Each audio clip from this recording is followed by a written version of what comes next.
Hello, guys. So it's another wonderful Sunday and it's a beautiful new week. So I'm wishing us all a very, very beautiful new week. So today I'm coming with something very different from the regular stuff that we do. And I think it's just going to be an amazing one for today. And guess what I'm going to be talking about? I'm talking about Copper's Lodge by the Banzai film industry. Yes, ever since Damilola has been writing and doing things under his father's, tutelage and everything, he has been doing amazingly well. Abattoir trended a whole lot, and now this is Copper's Lodge. So Copper's Lodge has been on for about 6 weeks now because it's been released every Sunday, one episode every Sunday. And today, the last episode is going to be released. So I have decided to come out and make a review concerning the movie. So lovers of faith-based film, gospel movie lovers would love this. And of course, trust me, that I would always have the kind of, let's say, weird ideas. I don't know, but I tend to see things in some kind of ways that sometimes you really wouldn't agree with me, but then it's just the truth. Okay, so I'm gonna start with Femi, who is the main character. Femi, Mr. Fresh Bread. So when I watched the movie and the first time I saw Femi, I was like, "Wow, this is a new face. Maybe he has acted other or other gospel movie, but not Mount Zion, yeah." And I am really not someone that actually watches gospel movies like that. If it's not Mount Zion, do you get? I really do that. So I saw his face and I was like, this face is familiar. He's screaming somebody, but I know I've not seen this guy before, but he's reminding me of somebody. And guess what? I was right. His dad is the legendary actor. Mostly he has featured in most of Mazayon films then when it was those daddies that were ruling the thing. His name is Reverend Yemi Adepoju, and his wife is the amazing Professor Feyi Adepoju. This woman, if you remember Haunting Shadows, yes, Haunting Shadows, there where we had people like Stella, Richard, the rest and the rest.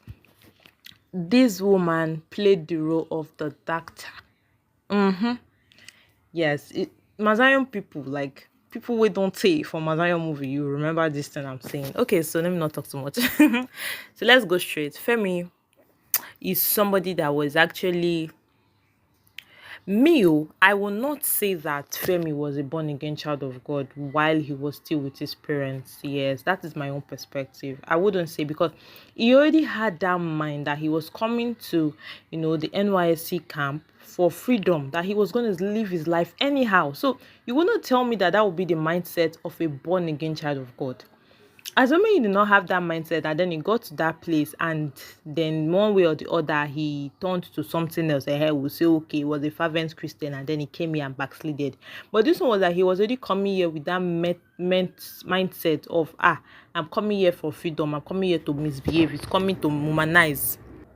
So that is exactly what I said. To me, he wasn't a born again child of God. I think it's just this normal thing that happens in normal Christian homes, where because of the method you're used to. Yeah, you wake up in the morning, everybody have the morning devotion, night devotions, you go to church on Sunday because it's compulsory, you attend weekly service because it's compulsory, you pray, you behave in a very orderly manner because it is what you are used to, not that you are deeply rooted in Christ. It's not like you know God for yourself. You just grew up to see that that's the way your parents want you to grow. So you grew into what they wanted of you. So the time you now feel like, yes, you have that freedom, when the real you will now come out. So to me, Femi was not born again before. He was just doing all those things and then he decided to come to, to do his NYSC and, misbehave. So Femi got into the NYSC camp and became, a womanizer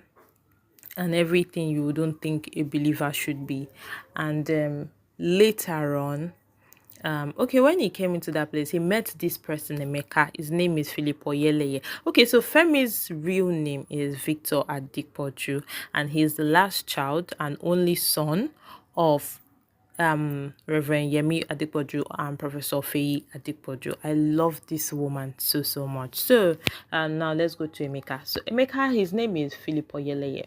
This guy acted in Abattoir and he tried. he did well. And he also had this movie where he acted as a gay. um I really can't remember the title now. So he's an amazing actor. That's all I can say.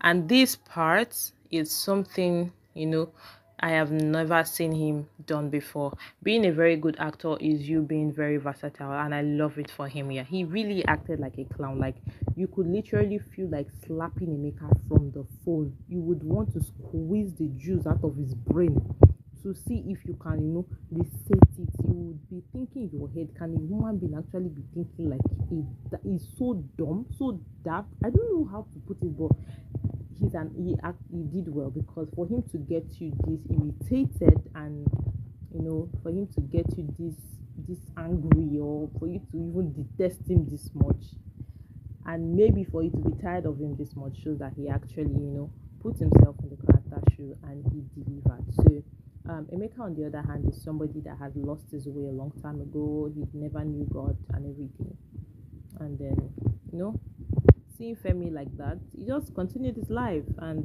he was always out of the line. He could never save Femi. Say, you get some friends where you go get where we say, if you didn't misbehave, they feel come to your aid, but this one can never save Femi. He actually needed help, and Femi was the one that was supposed to help him. If only Femi came into that camp with the right mindset, his friendship with Emeka would have actually brought Emeka into the light of God. But no, it's actually strayed him further away from God. I think at some point, Emeka now became better than Femi. Like, Femi could lie to the extent that Emeka would be wondering, like, really, do you really need me to do that? And I can remember one scene like that where Femi told Emeka to pretend to his father-in-law that he was the pastor, the youth pastor, and Emeka was like, and somebody shouted hallelujah. Like, the boy no even know anything about God. So that's just one thing, and it was amazing. And there's another character in this movie as well. I'm not really going to talk about everybody, but I'm just going to pick the main ones. We have Amanda. So Amanda is actually the beginning of Femi's problem. No, I will put it in reality. Femi was the beginning of his problem, but Amanda led to the world seeing that Femi had a problem, because even Femi's parents did not know that their son wasn't really who they thought he was. Do you get? So Amanda was like the eye opener, but then she was also shooting herself on the leg. This lady has a very irritable attitude. Like, she's like a spoiled brat, but she's not from a wealthy family. So now it's not really about you coming from a wealthy family. You can actually be a spoiled person even if your family is bad or poor or whatever. I don't know how to put it. So it's just a character thing. It's not really about wealth and affluence. So she's naturally a sport brat. She got pregnant at a tender age, or when she's not supposed to get pregnant after all. And she did something. She killed somebody. She killed her boyfriend, but it wasn't intentional. It was during an argument, and it was like a self-defense. But then she was on the run. Now I don't know why she would be on the run and she decided to misbehave. Do you understand? So that being said, there was a time, her phone got crashed by Femi. And I was like, okay, that's very good. I don't know why Ella would want to give her a phone. When I heard Ella saying she wanted to give her a phone, Ella is actually Damilola's wife, and she was acting as Clara. She was also one of the coppers in the movie. And then she was telling Amanda that she was going to give her a phone. In my head, I thought, okay, maybe a Nokia Touchlight. I was really, really disheartened when she gave her an Android phone, and that was what caused a major problem that led to Femi being in a very, very big mess, and also exposed her, because yes, they finally got her. The police has actually been on her trail for a very long time, so they finally caught her. And then there's another person I'm going to talk about, that is Daniel. Daniel is Joshua Mike Bamiloye. Yes, the Bamiloye's second child and second son. So I've always loved Joshua's acting. I mean, please pardon me. I've always loved Joshua's acting. I always feel like it's natural. Joshua is a bag of talents. This guy can sing. Many of the soundtracks on the Mazayon movies, then Stormy Seas and the rest was being done by Joshua. Joshua is a bag of talents. He could design graphics, acts, and the guy is just a well of knowledge. Yeah. So Joshua was the one that acted as Daniel. He was from a very reputable home, very wealthy and everything, and then he loves to obey the instructions of God. He has an assignment at an orphanage, and that orphanage, something weird happens in that place. Some of the kids have been dying, and just Daniel, I mean, yes, Joshua, Daniel in the movie, had an assignment to find out who has been doing that to the kids. Okay, I think I'm just gonna stop at this place because the final episode, episode 7, is gonna be dropping today, very soon, and I want you all to go watch it. That movie is amazing. You could actually go back to start from episode 1 if you have not seen the movie before. So my own general perspective is that all the actors actually did well. I love everything. Mommy Gloria, of course, she's an amazing actress. She tried. There's this other lady that is the owner of the orphanage. She's an amazing actress. If you remember, even in that Haunting Shadows, she was the mother of Gloria Bamlui, and I could remember vividly when Gloria Bamlui was saying, "Mom, thank you so much. The charm worked, and you threw me out of my husband's house." I love that movie. I wish I could go back to watch it, but it's so nice to see that their kids are doing amazing, that they actually, train them so well to take after them.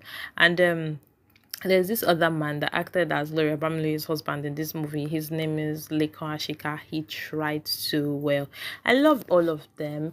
Even this other man that acted as Femi's fiance's father, he acted so well. Like, they were all amazing. Everyone at the couple's lodge were amazing. Everyone at the orphanage were amazing. Everyone in Daniel's family were amazing.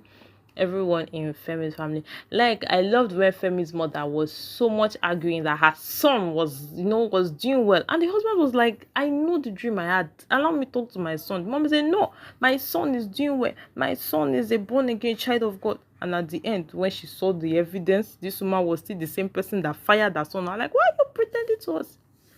It shows that sometimes as parents, and we shouldn't I'm not saying you shouldn't trust your children. You know what your children could actually do, but what if something happens and then they tend to change? You should just be watchful and be sensitive in the spirit. Do you understand? So I need you all to go watch that movie. It's amazing. So good. I don't recommend nonsense. Yeah.